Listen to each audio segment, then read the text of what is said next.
Genesis chapter 2. So the heavens and the earth and everything in them were completed. On the seventh day God had completed his work that he had done, and he rested on the seventh day from all his work that he had done. God blessed the seventh day and declared it holy, for on it he rested from all his work of creation. These are the records of the heavens and the earth concerning their creation.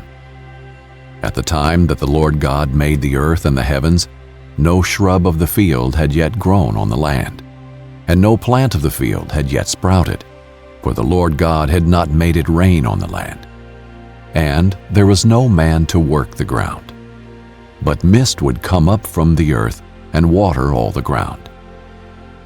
Then the Lord God formed the man out of the dust from the ground, and breathed the breath of life into his nostrils, and the man became a living being. The Lord God planted a garden in Eden in the east, and there he placed the man he had formed.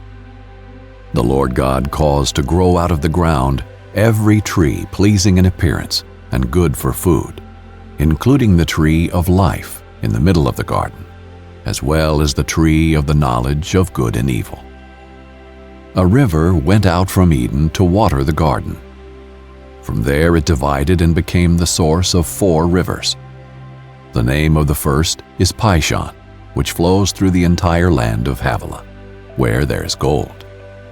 Gold from that land is pure. Bdellium and onyx are also there. The name of the second river is Gihon, which flows through the entire land of Cush.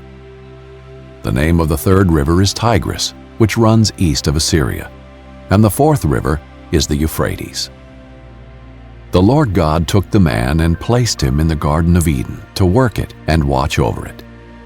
And the Lord God commanded the man, "You are free to eat from any tree of the garden, but you must not eat from the tree of the knowledge of good and evil.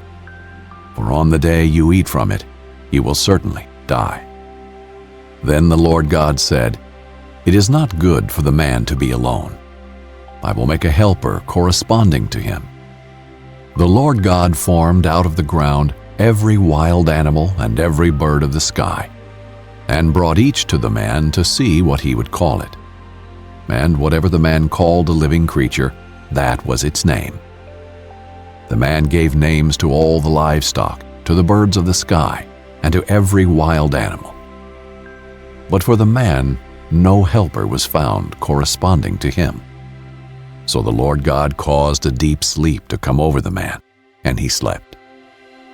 God took one of his ribs and closed the flesh at that place.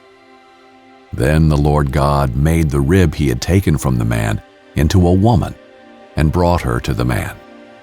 And the man said, "This one at last is bone of my bone and flesh of my flesh.